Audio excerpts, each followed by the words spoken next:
वहीं अतीक अहमद के हमलावर पहुंचे हैं प्रयागराज, जहां सख्त सिक्योरिटी में यहां अदालत में पेशी है। तीनों शूटर्स पर यहां हमला हो सकता है। यहां जराये के हवाले से यह खबर आपको बता रही हूं कि RAF, PAC और जिले की पुलिस की तैनाती जो है वो कोर्ट के सामने यहां होने वाली है। सड़क को जो है वो बंद कर दिया गया है। तो ये तीनों शूटर्स जो है तीनों आज उनकी पेशी होने वाली है। अतीक और अशरफ के हमलावर पहुंचने वाले हैं प्रयागराज। तो सख्त यहां पर सिक्योरिटी जो है वो देखी जा रही है। अदालत में पेशी होने वाली है तीनों शूटर्स पर।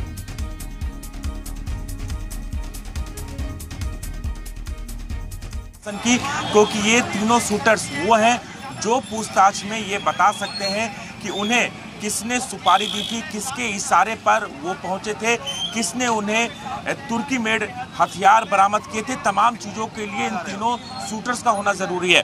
जो इनपुट्स सामने आ रहे थे उस इनपुट्स को देखते हुए जैसे ही प्रतापगढ़ से लेकर प्रयागराज पुलिस लाइन में लाया गया और इस दौरान पूरी सुरक्षा के साथ लाया गया और पुलिस लाइन में भी बैरिकेडिंग किया गया, कोई भी शख्स अंदर नहीं जा सकता। और ये तस्वीरें देखिए, ये तस्वीरें कोर्ट परिसर की है जहां पर इस तरह से सिक्योरिटी अरेंजमेंट किया गया है, कोई भी अनवांटेड शख्स अंदर ना चला जाए। और चूंकि इनपुट्स के आधार पर कोर्ट के बाहर, कोर्ट के अंदर की भी हम तस्वीरें दिखा जाएंगे कि जहां पर पेश किया जाएगा वहां पर भारी सुरक्षा बल तैनात किया गया है।